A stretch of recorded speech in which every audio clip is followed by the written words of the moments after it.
y bienvenidos a este curso de Administración de Proyectos de Software.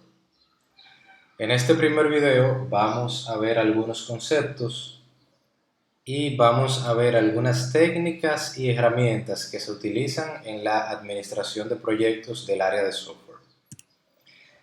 Empecemos viendo dos conceptos básicos, que es el concepto de proyecto y el concepto de gestión de proyectos.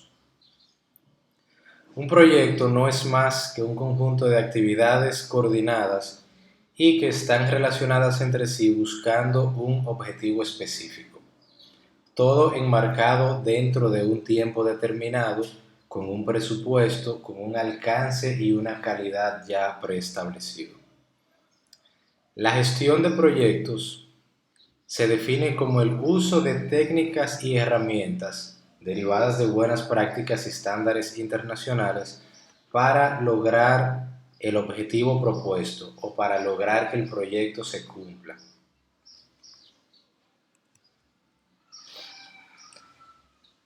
Se habla de restricciones del proyecto y comúnmente se le llama triple restricción porque inicialmente se hablaba solamente de tres restricciones, que era alcance, tiempo y costo. Se decía que si tu proyecto abarca el alcance que se definió, si se hace en el tiempo establecido y si se hace sin salirse del presupuesto, es un proyecto exitoso. Sin embargo, se agregan otras restricciones al proyecto que también nos ayudan a tener una definición más exacta de si el proyecto es exitoso o no, que es la parte que está acá marcada en rojo, donde vemos calidad, riesgos y recursos. Entonces, no simplemente basta con que se logre el proyecto en el tiempo, se cumpla con el alcance y no se salga del presupuesto, sino también que tenga calidad, que eso que hicimos o que eso que se hizo sea algo que aporte valor a quien lo vaya a usar, sea algo que resuelva una necesidad, sea algo que además de aportar valor y resolver una necesidad, no implique riesgos muy grandes para quien lo va a utilizar. Y el tema de los recursos, que no tengamos nosotros que excedernos de los recursos, aunque los recursos se traducen indirectamente en costo. Pero las restricciones del proyecto, que inicialmente en la mayoría de libros se plantean como tres, en sentido más amplio es generalmente aceptado agregar la calidad dentro de esas restricciones. Y en un sentido ya un poco más específico agregamos los recursos y los riesgos. El ciclo de vida de un proyecto de software es el que se ve en este cuadro. Vemos como primera etapa la programación, seguido de la identificación, el diseño, implementación, monitoreo y control, evaluación y cierre. En la programación es donde iniciamos a planificar qué recursos necesitamos a nivel de presupuesto, a nivel de personal, a nivel de equipos, entre otros. Luego viene la identificación de actividades clave, de personas clave, de qué se va a hacer. Luego el diseño propiamente dicho del proyecto. Y luego en la etapa de implementación, que es la parte práctica del proyecto, si se fijan acá, tenemos dentro de la implementación un inicio, una planificación, una implementación y un cierre. Y durante esas cuatro etapas que se van a estar haciendo de manera cíclica, tenemos un monitoreo y control. No es simplemente planificar las actividades de un proyecto, sino estar en constante evaluación para asegurarnos que todo lo que estamos haciendo realmente va acorde al objetivo que queremos lograr. Por ejemplo, si planificamos un proyecto para hacerlo en un tiempo de 3 meses con $20,000 y vemos que en la primera semana del proyecto ya llevamos gastado $18,000, es un indicador evidente de que vamos a salirnos de una de las restricciones del proyecto, que es el presupuesto. Entonces, por eso la importancia del monitoreo y control, para que no sea a último momento, al día de finalización del proyecto, donde nos demos cuenta que no cumplimos con el alcance, que el proyecto no tiene la calidad que se espera, que se gastó mucho más dinero del que se quería y que al cliente realmente ya no le interesa ese proyecto. Entonces, para garantizar que todas las actividades se vayan dando y se vayan cerrando y vayamos en tiempo y vayamos acorde a nuestro presupuesto, es necesario el monitoreo y control.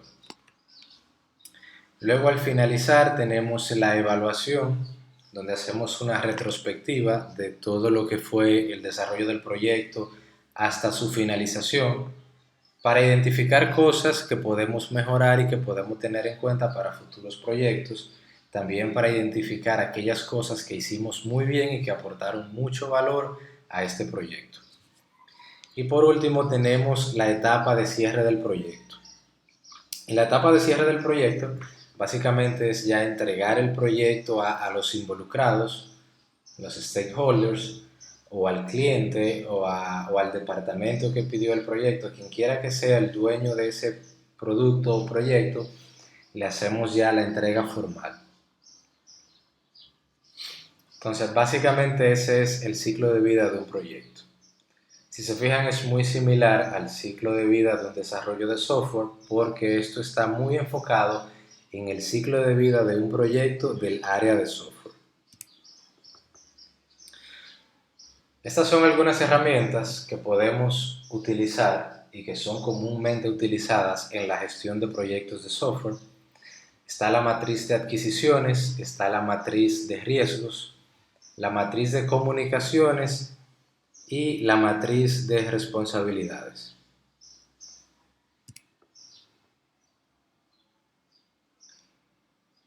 La matriz RACI, que se deriva de la matriz de responsabilidades, es una matriz donde colocamos todas las tareas que vamos a realizar en nuestro proyecto.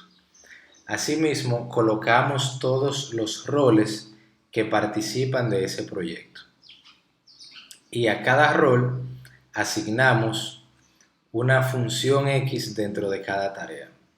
Por ejemplo, si se fijan aquí al rol de patrocinador o sponsor del proyecto, le hemos asignado la aprobación de las tareas. Cada vez que una tarea se completa, él debe ser quien apruebe y dice, sí, realmente está completa la tarea, sí, eso es lo que yo quiero que se haga. Asimismo, el director de proyecto tiene la obligación de ser el responsable de esas tareas. O sea, la persona a la cual debe dar la cara para indicar si una tarea no se ha hecho, si está retrasada, es el responsable de que la tarea se haga, aun cuando no es él quien las ejecuta. Él es responsable de dar seguimiento a quienes hacen esas tareas para asegurarse de que las mismas se hagan. Los interesados o stakeholders muy influyentes son consultados en esta matriz.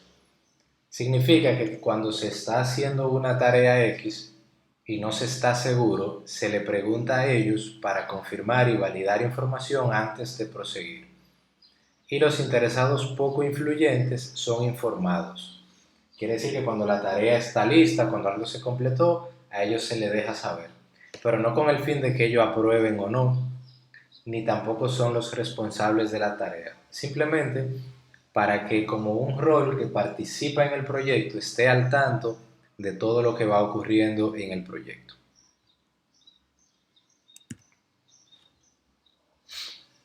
El nivel de riesgo dentro de un proyecto que se hace dentro de la técnica, dentro de la herramienta, que es la matriz de riesgos, es un complemento a esa matriz de riesgos. En la matriz simplemente se identifican cuáles son los riesgos, qué afectan dichos riesgos, y en el mapa de calor es donde se plasma el nivel de riesgo de cada uno de esos riesgos que fueron identificados. Entonces, el nivel de riesgo es igual al producto de la probabilidad por el impacto. Es decir, ¿qué tan probable es de que un riesgo se materialice? Y en caso de materializarse, ¿qué tanto eso impacta al proyecto, al producto, al negocio, al objeto en cuestión? Entonces, la forma de hacer un mapa de calor es este cuadrito que está aquí debajo, donde tenemos en el eje de X el impacto y en el eje de Y la probabilidad. En este caso estamos clasificando desde 1 a 5 el nivel de impacto y de 1 a 5 el nivel de probabilidad. Y el producto de estos dos dará como resultado el nivel de riesgo. Entonces, si tenemos un riesgo cuyo impacto es 3 y cuya probabilidad es 4, ese caería en la celda que hace intersección entre impacto 3 y probabilidad 4, que es el segundo cuadrito amarillo que se ve ahí. Entonces, así hacemos con cada uno de los riesgos. Le asignamos un impacto, le asignamos una probabilidad y lo ubicamos dentro de esta tabla. Entonces, ¿qué sucede? Si se fijan en los colores son los que nos indican a nosotros el nivel de riesgo de estos riesgos identificados. El nivel de riesgo para los cuadros que está en verde es un nivel menor. Por eso está en verde, porque no representan una amenaza tan grave. Luego se van poniendo amarillo, luego naranja y por último rojo, que son los riesgos más críticos y aquellos a los que debemos prestarle más atención. Este mapa de calor es una herramienta que se utiliza para complementar la matriz de riesgo. Tratamiento de los riesgos con impacto negativo. Tenemos aquí varias cosas que podemos hacer con esos riesgos. Uno es evitarlo, uno es transferirlo, mitigarlo o aceptarlo.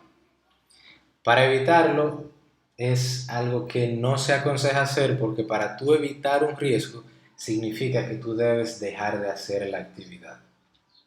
Y no podemos dejar de ejecutar una tarea del proyecto. Entonces, ese riesgo hay que tratarlo de otra manera. Podemos transferirlo,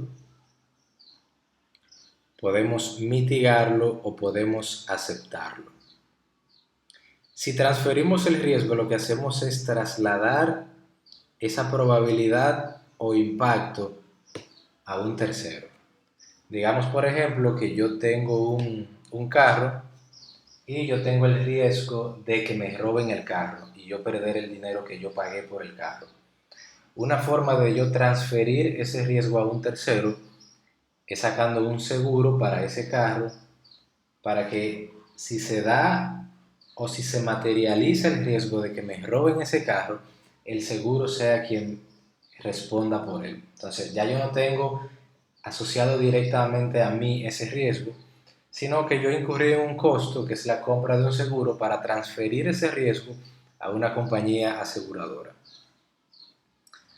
La mitigación implica el tomar alguna decisión o tomar alguna acción que disminuya la probabilidad o el impacto de ocurrencia de la materialización de ese riesgo. Si yo tengo, por ejemplo, una página web y esa página web está en riesgo de ser atacada, para yo mitigar ese riesgo, yo implemento controles de seguridad en mi página web y es evidente, no queda 100% libre de riesgos, pero se disminuye la probabilidad o el impacto que me pudiera causar algún ataque o amenaza. Y por último está la opción de aceptarlo. Aceptarlo es estar consciente de que existe, de que puede pasar, pero no hacer nada. Por ejemplo, si yo estoy llevando un proyecto de desarrollo de software y trabajo en un banco y la superintendencia de bancos ha pedido que se actualicen los sistemas para que no cobren el fee que se cobra por la transferencia, y esa actualización debe estar en producción a más tardar el día 5 del próximo mes y no estamos listos. Cuando llega esa fecha,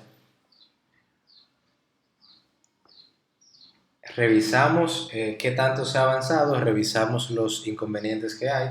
Alguien me dice, bueno, mira, hay un problema con la función que calcula los montos de las transferencias y se está todo redondeando.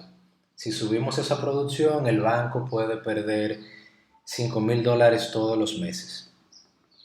¿Y qué tiempo se lleva reparar eso? Bueno, se lleva de 2 a 3 semanas. Entonces solamente perderíamos los primeros $5,000 del primer mes. Por otra parte, yo tengo la superintendencia de bancos que me va a poner una multa de $1,000,000 si eso no está el día 5 en producción. Entonces yo puedo aceptar el riesgo de que en algún redondeo se pueda perder dinero y llegar a perder $5,000 al mes en lugar de no salir con el producto a producción y tener que pagar una gran multa. Entonces yo estoy consciente del riesgo, sé que está ahí, sé que puede pasar, pero decido aceptarlo, porque me conviene más aceptarlo que luchar contra él, porque luchar contra él significaría luchar contra otro riesgo más grande.